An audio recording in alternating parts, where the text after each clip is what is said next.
SP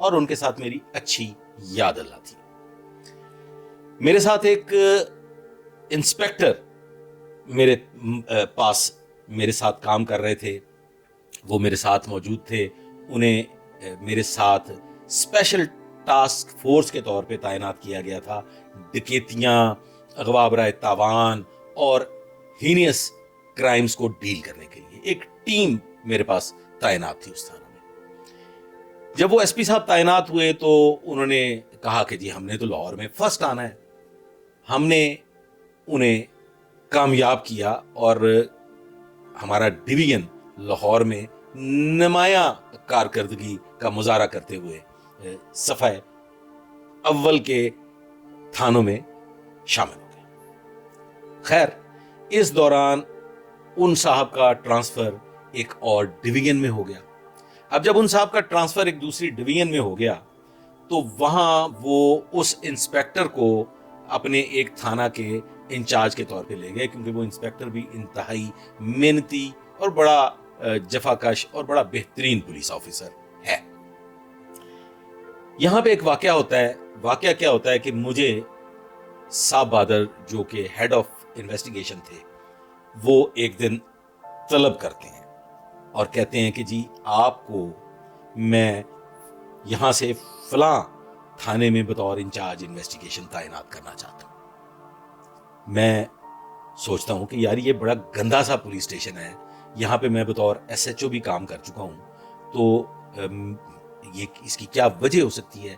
میں وہاں گزارش کرتا ہوں ان سے کہ جی یہاں پہ جو صاحب تعینات ہیں وہ میرے اللہ آپ کا بھلا کرے شاگردوں میں سے ہیں. میں یہ ایک بہانہ پیش کرتا ہوں کہ وہ میرے شاگردوں میں سے ہیں, میں ان کے ماتحت یہاں نہیں جانا چاہتا ہوں. لیکن چھوڑیں آپ اس بات کو, آپ کو میں وہاں تعینات کر رہا ہوں. اسی دوران میرے علم میں آتا ہے کہ میری تعیناتی کی وجہ کیا تھی. میری تعیناتی کی وجہ یہ تھی کہ وہاں پہ اس علاقے میں ایک صاحب تھے, ان کے کچھ معاملات تھے اور صاحب یہ چاہتے تھے کہ ان کے معاملات خراب نہ ہوں, ان کے ساتھ زیادتی نہ ہو اور ان کے ساتھ کوئی بددیانتی نہ ہو.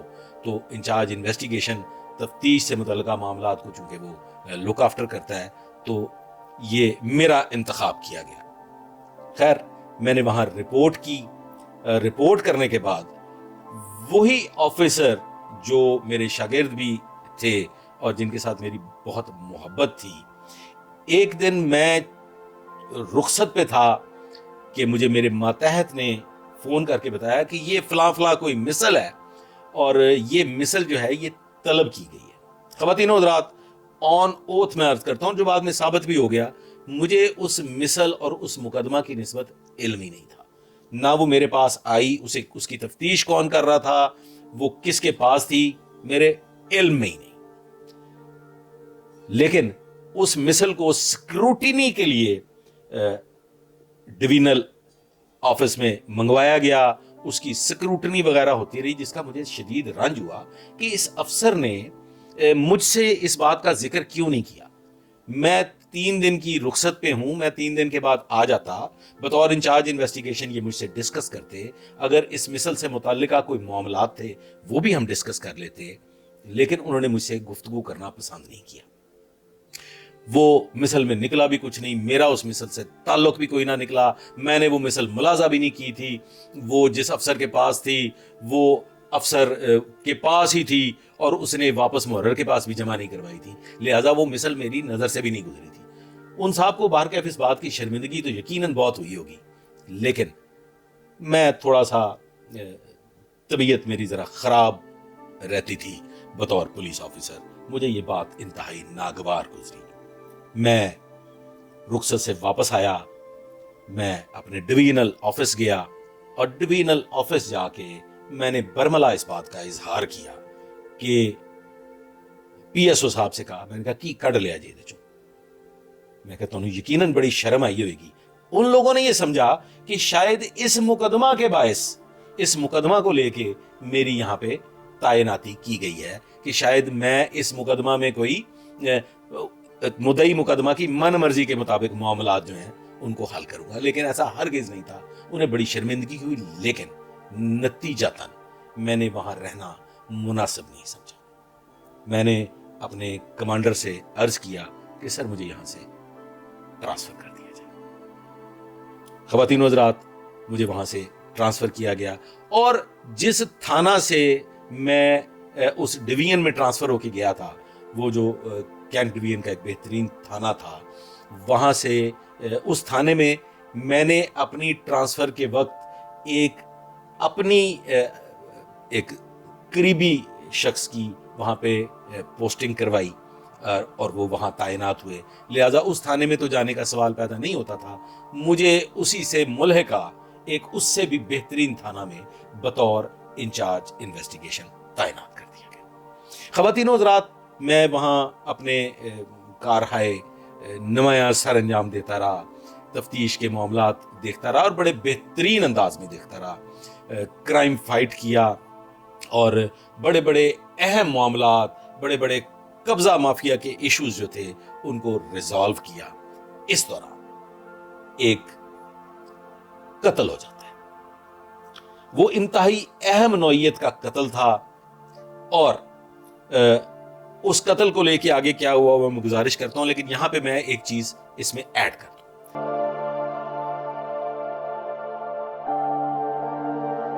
ان صاحب کے ایک ماتحت نے یقی کی، اس یقی کے نتیجہ میں وہ انچارج جو تھے، وہ انچارج انویسٹیگیشن، وہ زیر عتاب آ گئے، جن کی پوسٹنگ میں نہیں کروائی تھی۔ اب جب وہ زیر عتاب آئے، وہ سسپینڈ ہو گئے، تو پھر اپنے اسی برخوردار کے ذریعے، وہ جو برخوردار میرا انویسٹیگیشن ونگ میں تھا، اس کے ذریعے افسران بالا تک یہ تمام معاملات پہنچائے، اس کی پوری جنگ لڑی، اور اس جنگ کے نتیجہ میں افسران بالا کو یہ بتایا کہ اس کا کوئی قصور نہیں ہے، جسے بیجا سزا دی گئی۔ اب اس افسر کی جو سسپینشن ہے، اس سسپینشن کے دوران جو وہاں تعینات ڈویژنل ایس پی تھے، انہوں نے وہاں ایک انسپیکٹر کی پوسٹنگ کروا دی، اور وہ پوسٹنگ روٹین میں ہوئی۔ اب آ جاتے ہیں واپس کہ جو میرے تھانہ میں مرڈر ہوا تھا، اس مرڈر کو لے کے چند ایک صاحب اقتدار پاورفل شخصیات نے وہاں اپنی من مرضی کا افسر تعینات کروانے کے لیے جو ہے وہ کوشش تیز کر دی، بلکہ کوشش کیا کر دی، کہہ دیا کہ فلاں بندے کو اس پولیس اسٹیشن میں بطور انچارج انویسٹیگیشن تعینات کر دیا جائے۔ مجھے کمانڈر نے بلوایا اور کہا کہ یہ واقعہ ہوا ہے، اس مرڈر کیس کو لے کے اس تفتیش کا بیڑا غرق کرنے کے لیے ایک پاورفل شخصیت نے کہا ہے کہ یہاں فلاں فلاں تھانے دار کو بطور انچارج انویسٹیگیشن تعینات کر دیا جائے۔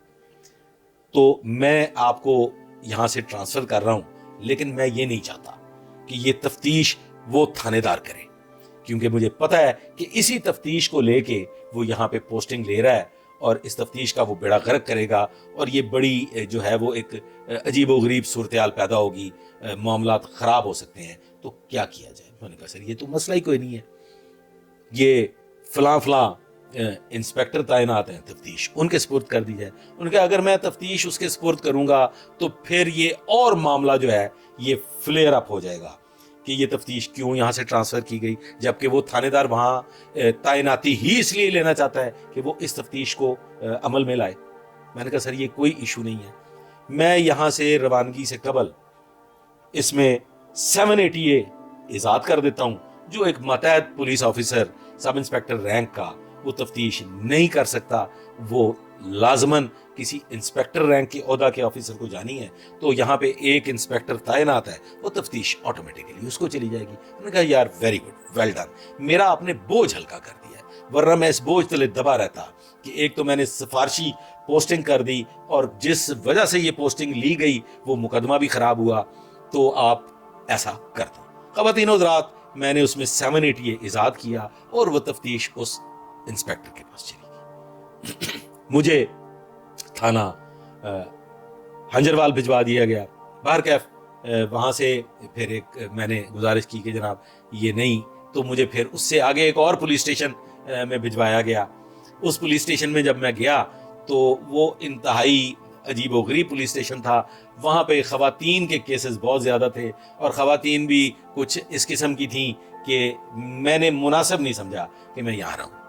میں نے کمانڈر سے گزارش کی کہ سر مجھے آپ کلوز ہیڈ کوارٹر کر دیں, میں اس پولیس اسٹیشن میں کام نہیں کرنا چاہتا. لیکن خواتین و حضرات, اس دوران ایک ایسا واقعہ پیش آیا.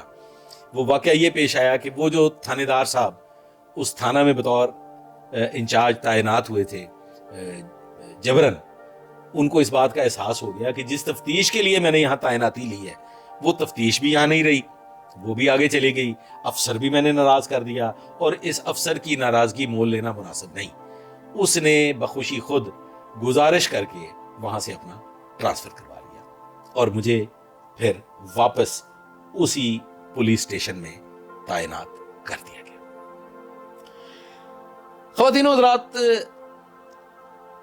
جب میں اس پولیس اسٹیشن میں تعینات تھا اور اس سے ملحقہ دوسرے پولیس اسٹیشن میں وہ انسپیکٹر صاحب تعینات تھے, اس دوران ایک واقعہ پیش آیا. وہ واقعہ یہ پیش آیا کہ شہباز تتلہ جو تھے وہ اغوا ہو گئے.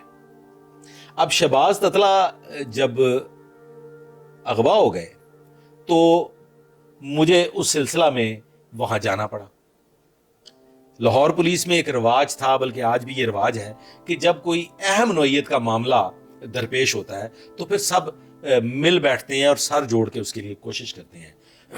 تو وہ شہباز تتلہ کیس میں میں وہاں تھا. میں اسی تھانہ میں بطور انچارج انویسٹیگیشن, لیکن میں سی آئی اے کی ٹیم کے ساتھ مل کے اس کیس کی تفتیش میں نے کام شروع کر دیا, جس کو لے کے ڈویژنل ایس پی صاحب بہت ناراض ہو گئے اور ڈویژنل ایس پی صاحب نے کچھ تلخ گفتگو کی کہ آپ نے پورا لاہور سر پہ اٹھایا ہوا ہے, اور ایک غلط فہمی پیدا ہو گئی. اس غلط فہمی کو لے کے میں اور وہ جو انسپیکٹر صاحب دوسرے تھانہ میں تعینات تھے, ہم دونوں ہی چونکہ شہباز تتلہ کیس پہ کام کر رہے تھے اور ان کو ہماری غیر حاضری پسند نہیں آ رہی تھی, لہٰذا انہوں نے اس پہ کچھ تلخ گفتگو کی. انسپیکٹر صاحب نے مجھے بتایا کہ جی میں تو میٹنگ میں بیٹھا ہوا ہوں, لیکن کپتان نے کچھ اس قسم کی گفتگو کی ہے کہ جو انتہائی نامناسب ہے. میں نے خیر فوری طور پہ ان انسپیکٹر صاحب کو بھی ساتھ لیا اور سیدھے کمانڈر کے پاس چلے گئے. کمانڈر کو جا کے گزارش کی کہ ایسے حالات میں یہاں پہ تعینات رہنا مناسب نہیں ہے, آپ ہمیں انویسٹیگیشن ہیڈ کوارٹر میں کلوز کر لیجئے, ہم شہباز تتلہ کیس پہ کام کر رہے ہیں. انہوں نے مناسب سمجھا کہ چونکہ ہم شہباز تتلہ کیس پہ کام کر رہے تھے اور سی آئی اے شہباز تتلہ کیس پہ کام کر رہی تھی, تو ہمیں انہوں نے دونوں کو, مجھے بھی اور انسپیکٹر صاحب کو بھی, سی آئی اے کے ساتھ اٹیچ کر دیا اور ہمیں سی آئی اے میں پوسٹنگ دے دی گئی اور پھر ہم شہباز تتلہ کیس کی تفتیش کرتے رہے. اس سارے معاملے میں 3 غلط فہمیاں پیدا ہوئی.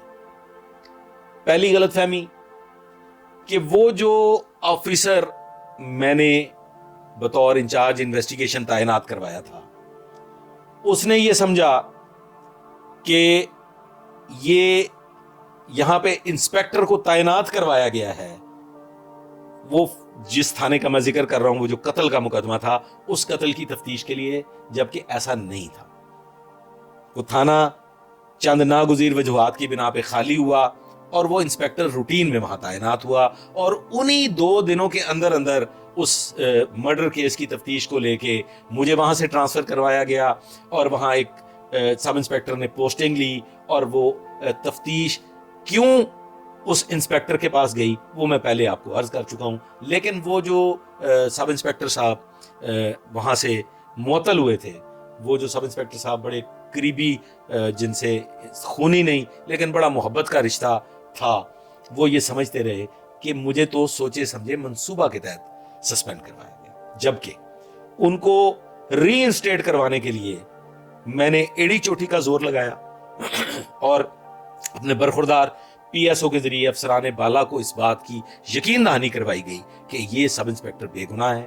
اور پھر وہ جس ماتحت نے یقین کی تھی وہ معطل بھی ہوا, اس کے خلاف یقین کرنے پہ ایف آئی آر بھی درج ہوئی اور وہ جو صاحب تھے وہ بحال بھی ہوئے. لیکن وہ زہر ان کے دل میں، ان کے دماغ میں موجود رہا، جو آج تک موجود ہے۔ اس پروگرام کو شروع کرنے کا، یادداشت تازہ کرنے کا، اور آئندہ اسی نوعیت کے بے شمار واقعات جو ہیں ان کو لے کے آگے چلنے کا بھی میرے ذہن میں خیال اسی لیے جنم لیا تاکہ میں پولیس افسران کو بتاؤں کہ ہمارے درمیان غلط فہمیاں کیسے پیدا ہوتی ہیں اور ہم کسی چیز کو نیگیٹیولی کیسے لیتے ہیں، اور پھر وہ نیگیٹیوٹی کو دل میں پال کے ہم کیسے آگے بڑھتے رہتے ہیں۔ دوسری غلط فہمی، وہ جو ڈویژنل ایس پی تھے جن کے ماتحت مجھے ایک تھانہ میں تعینات کیا گیا، وہ یہ سمجھتے رہے کہ میں یہاں پہ کسی خاص تفتیش کے لیے آیا ہوں، جبکہ میں نے وہ مثل ہی نہیں دیکھی تھی۔ اس کے لیے انہوں نے مجھ سے مناسب نہیں سمجھا، اپنے استاد سے پوچھنا مناسب نہیں سمجھا، اور انہوں نے اس کی سکروٹنی کی جس میں یقیناً ان کو شرمندگی کا سامنا ہوا ہوگا۔ اور تیسری غلط فہمی، وہ ایس پی صاحب جو یہ سمجھتے رہے کہ شاید ہمیں اس جگہ پہ ان تھانوں میں کام کرنے میں کوئی دلچسپی نہیں ہے، اور ہم سی آئی اے میں کام کر رہے ہیں اور سی آئی اے کے لیے کامیابی کا باعث بن رہے ہیں، تو ان کے دل میں ایک غلط فہمی نے جنم لیا، جبکہ ایسا ہرگز نہیں تھا۔ شہباز تتلہ کیس انتہائی اہم نوعیت کا کیس تھا اور اس پہ پوری لاہور پولیس کو سر جوڑ کے کام کرنا چاہیے تھا۔